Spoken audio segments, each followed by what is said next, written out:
How's it going, guys? Chris back here again with some Magic Arena. Historic Brawl, of course. Checking to make sure everything my settings are right. Because I was playing some Halo, so I turned my mic off. And it looks like I remembered to turn it on this time, which is very, very good. We are playing Ovika, the Enigma Goliath. One of two decks I have prepared for today. Of course, you guys won't know because they'll come out sequentially, right? So, but I'll probably end up talking about the other one at some point. I generally do. I don't know. I've gotten into this this workflow where 2 days, where one day I record 2 episodes and then I work on them over the course of the next 2 days, and then it's not rude. I like that. That was necessary to my existence. Please don't. Yeah, people are still brewing Elish Norn, even though she has not really proven to be very great. I kind of want to keep the Electro Dominance, but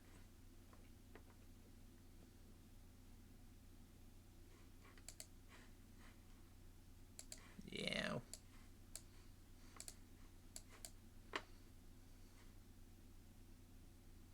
We're out up against so we have access to...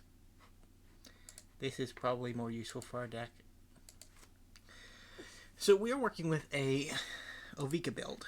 That's mainly a Goblin build. And the reason for that is it gives us redundancy in some of the combo potential with Ovika.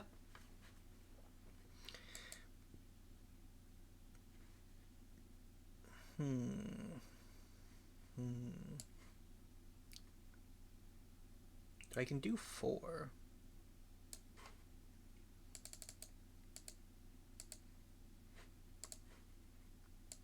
Will kill Squee, get Teferi's Ageless Insight onto the battlefield. And they might protect him. Does that just fizzles my spell? Rude.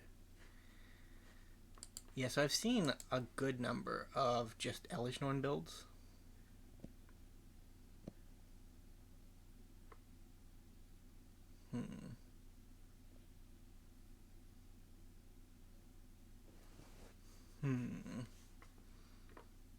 So what am I tutoring for? Probably an answer to Elish Norn.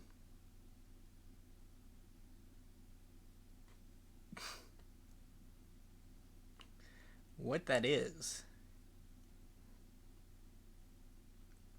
a good question. Normally I just grab Invoke the Winds and just steal it, but it's not feasible at the moment, is it? Crackle isn't very feasible either. Please tell me I have a River's Rebuke in here. Because if I don't, I'm going to look real silly. I have a Brawl's expertise. I didn't put River's Rebuke in here. That's a major deck building failure.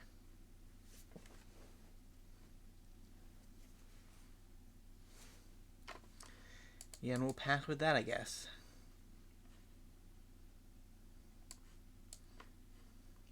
So this also gets us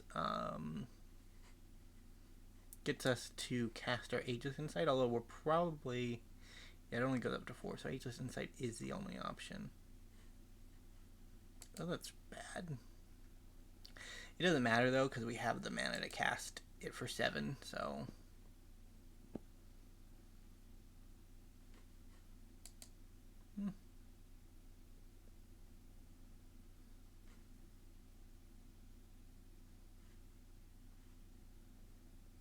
Although this does turn off our, Are they going to destroy an artifact to keep us? They are. Wow. That is just the coolest. Oh.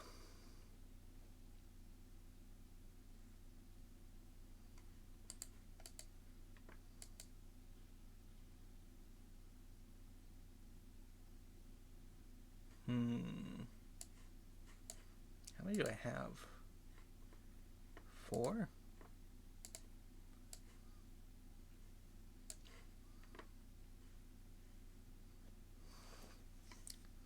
Yeah, so I guess we Viceroy kill the Spellbinder so they can't blink it.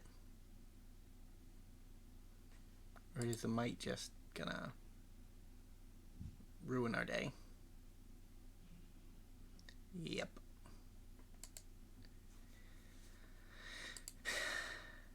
Another. So we have to kill the Might first.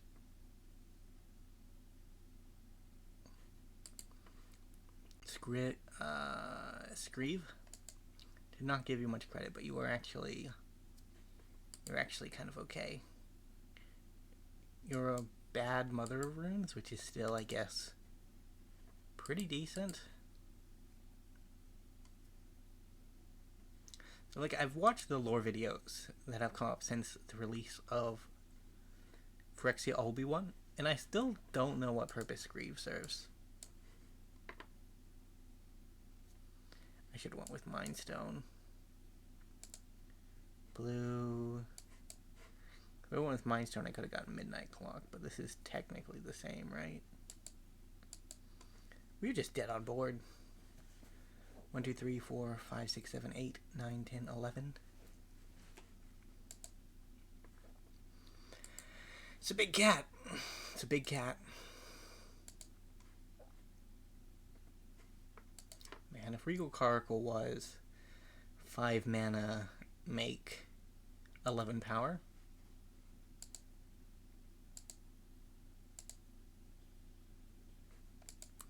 Be pretty decent. Be pretty decent. So our Goliath fell to Mother of Machines. I mean, she's kind of the leader of Phyrexia, so that is to be expected.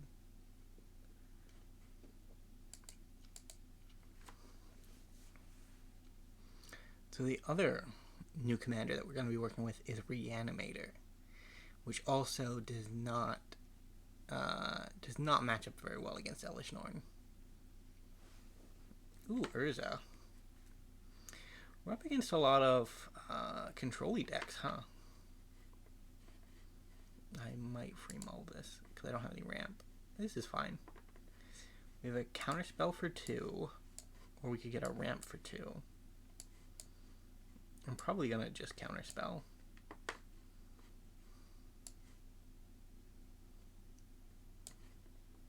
Huh. Yeah, definitely counterspell. Our opponent is being suspicious.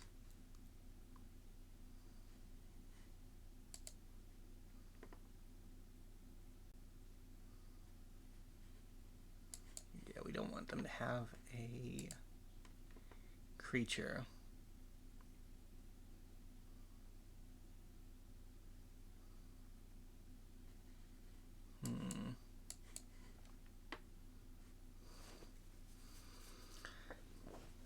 A bit of a shame. Okay, well, that's GG, opponent. You, I know what you're doing. Not interested. So that's Karn Liquid Metal land destruction, which is, it's cool.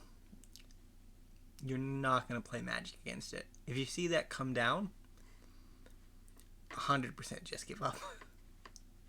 Don't waste your time on it. Because it's not going to go anywhere. You're going to eat every land you have for the rest of the game, and you will never cast a spell.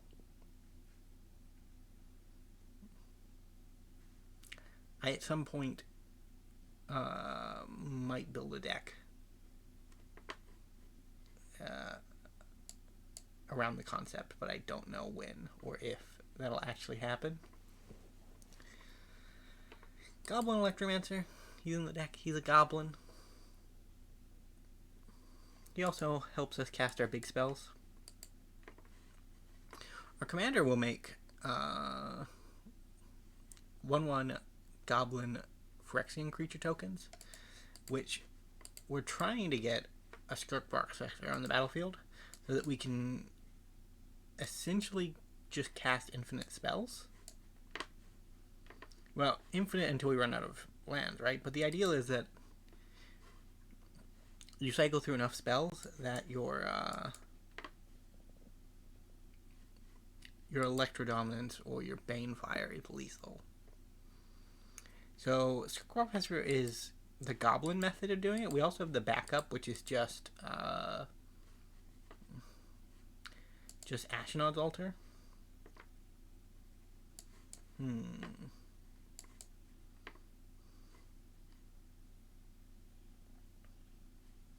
Goblin Chieftain. Okay, that's okay.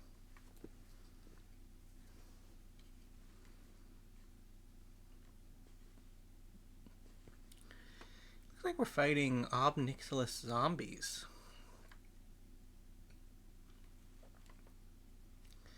Generally, when Obnixilis is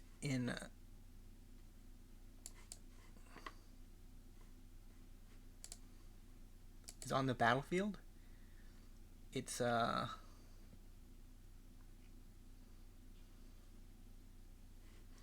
yeah, Squee dies, but Squee always dies. Goblin War Chief. It's a good one.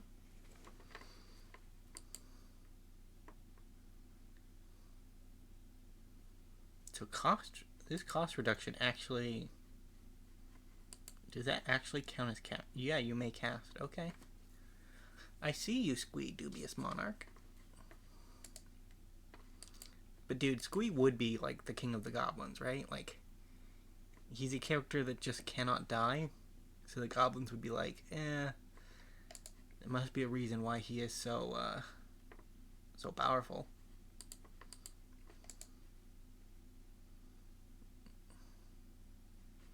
You could attack your Visor in. I would eat that. I'd also eat the Foulmire Knight. I wouldn't, though, because it has Death Touch. They're a little land light.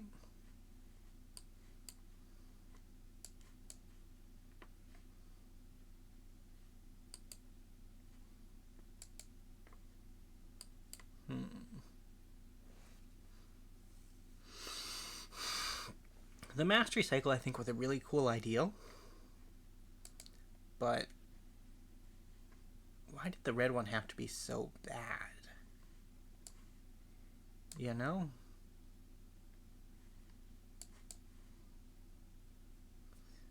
Okay, our opponent is done seeing goblins. That was our game 3. We were at 13 minutes. We were playing another game. Because we got some just terrible RNG for our first few matches. We went up against Elishnorn, which we did have an actual match with. We went up against Urza, who just naturally had Karn liquid metal coating, which is no thank you. And then we had a zombie player who was not interested in playing against goblins. I kind of want to keep this because these two are close enough to... Yeah, we'll keep it. I want to try to Fable because Fable is really good.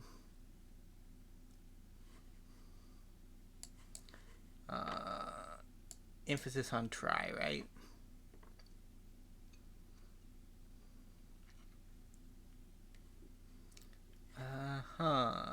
Here you go, opponent. Up against Grumgully.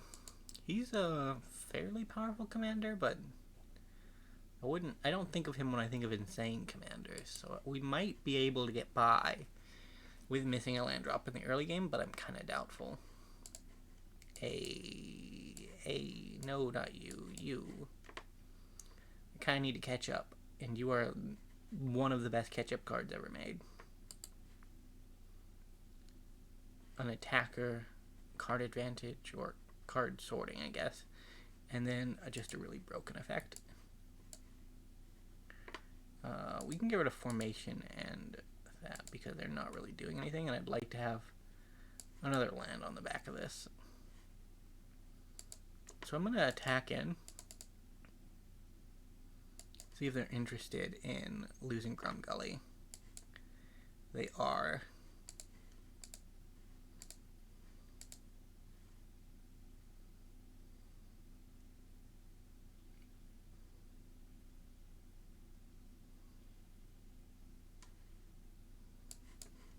And then we'll Snoop post-combat. Pashalik Mons is actually kind of neat.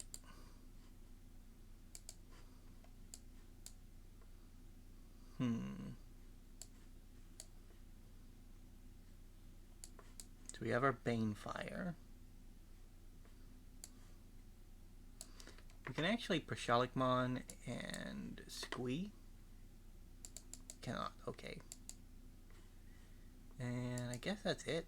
No cancel. No attack. Next turn we might fire up the Den of the Bugbear.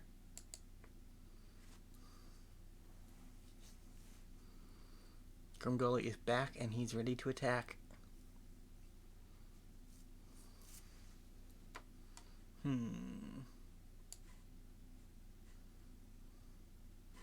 Yeah, I kind of wanted to Squee. But I don't want Elena to just continuously be pumping Grumgully. But I also need mana, right?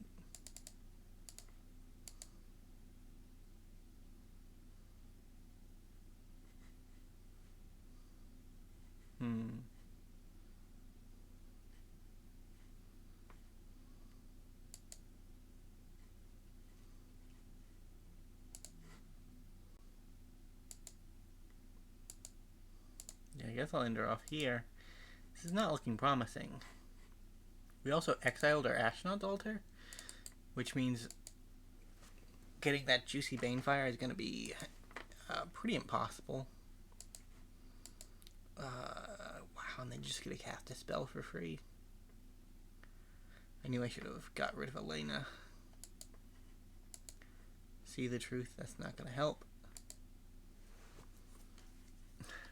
One of the things I really dislike about the cards that let you see the top of your library is when you see the top of your library and you know that what you're getting is never gonna actually solve your problems. Proliferate. That's 1, 2, 3, 4 counters. Wow. Then Fight Rig. And yep.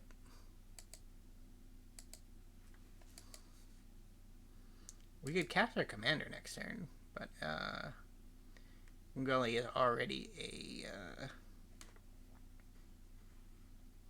10/10. So let's sack a treasure. There go our hopes about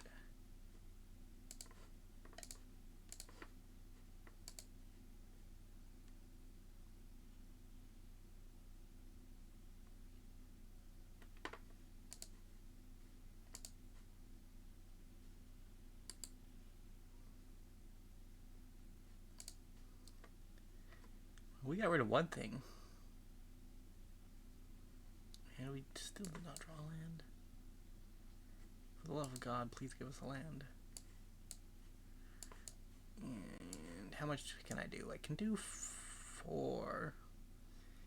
Which does very little, but we might as well.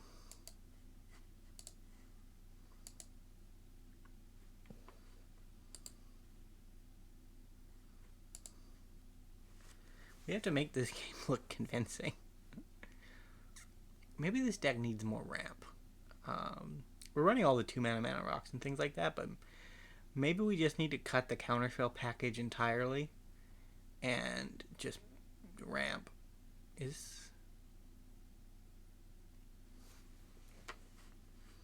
Man, Owlbell Shepherd is a card that I forget exists, but is really cool. He's also a goblin. If you were blue or red, you'd be allowed in the deck. Should we do one more? These games have been really quick, so I think I am going to do one more.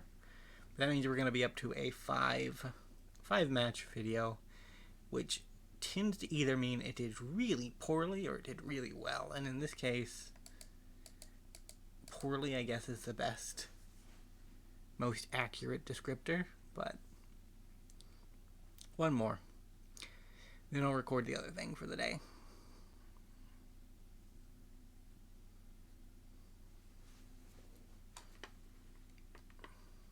I don't know. I received received some feedback that maybe it'd be a good idea to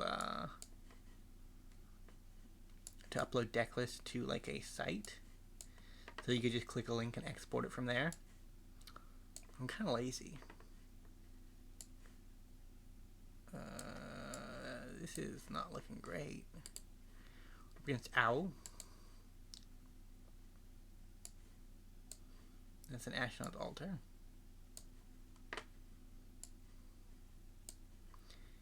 I guess I'm going to go with blue and 2 damage, destroy an artifact. 2 damage to that, destroy that artifact. Can't pay, unfortunately.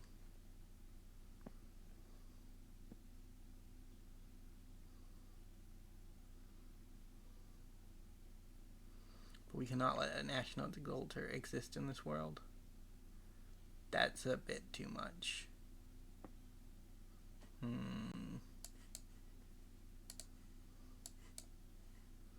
Let's prep for the future.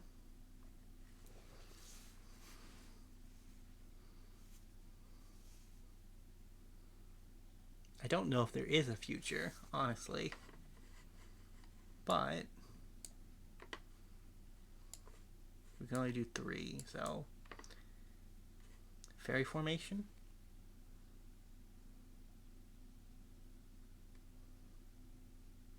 So Fairy Formation with Teferi's Inside Out is actually a pretty decent card. Create a 1/1, draw 2 cards.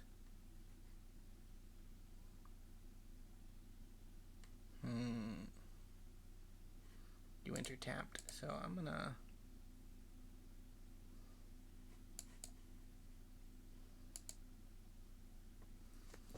we can block with the fairy.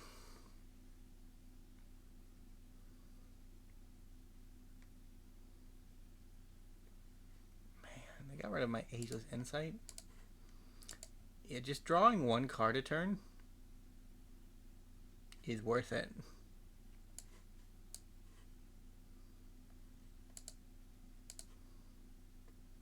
Since we can't cast more than 1 non-creature spell a turn anyways. Wow. Next turn we can cast our commander.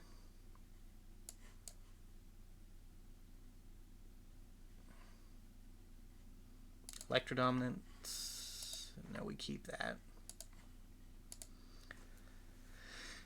Let's get rid of the Thassa.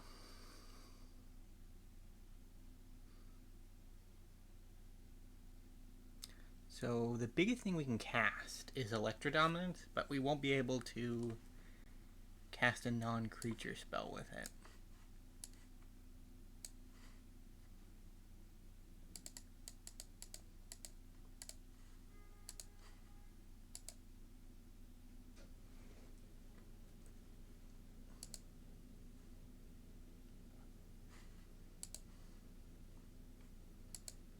Yeah, it's unfortunate that the Dark-Dwellers won't get us a trigger, but it's never going to get us a trigger at this point anyways, is it?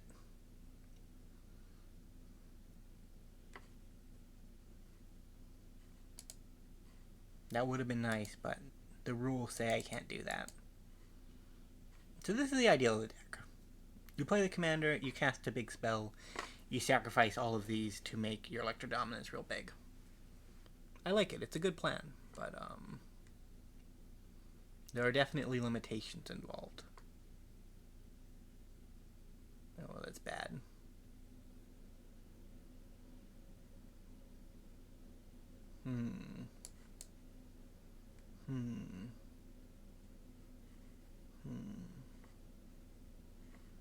So you're a creature. I can cast you without any repercussions.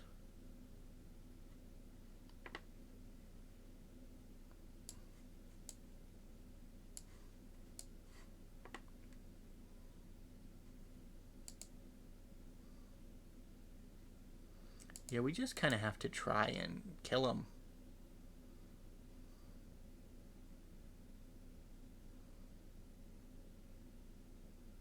So they're going to take 14.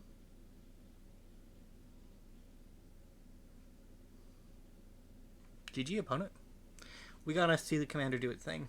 That's all I really wanted. Because initially when I saw this card, I was pretty down on it because, like, this ability for 7 mana, like, it's got decent protection and flying, and it's relatively big, but still, it's a lot to pay for all of this. Like, why would I play this over the Locust God? And I think the reason you play this over the Locust God is because it works slightly better with the Skirk Prospector Ashnod's Altar plan. Because it basically doubles your mana with Ashnod's Altar, and you can basically cast things. You can cast red spells for free with Skirk Prospector. So the creature type is actually more relevant than I thought it would be. And the fact that you create tokens equal to the mana value instead of a token for each spell you cast. So, actually, I do like it, and I want to come back to it, I think. Either way, thank you guys so much for watching. If you did enjoy, remember to leave a like, subscribe to the channel, and I will see you next time around. Bye for now.